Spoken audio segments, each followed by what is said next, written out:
What's going on, everybody? So either tomorrow or Friday, I'm going to do a video on the CFPB and why you shouldn't have your credit repair company filing CFPB complaints for you. That is a big no-no. And in that video, I'm also going to show you how exactly to file a complaint with the CFPB if you get a stall letter.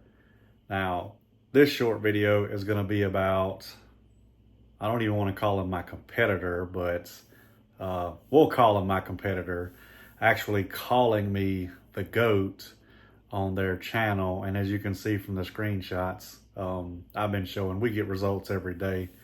But they're excited. They finally got results. I think they got results for maybe 4 clients for the whole month of January. We get results like that on a daily basis. So just check this video out and tell me what y'all think. Y'all want to see something real funny? Sniper, I'm surgical with this, bro. Get over it. Obviously, that's towards me. Finally got some score increases.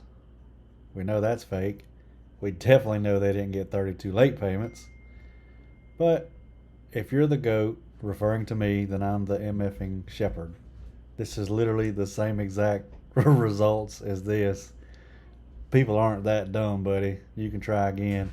Oh, and he did have a video the other day where he showed results for 3 people. So far, that's assuming this is recent because there's no dates on it. You've gotten results for 5 clients. I'm sorry, because these are the same. 4 clients in the month of January. I got results for more than 4 clients just today. So yes, I am the GOAT. Thank you for letting everybody know.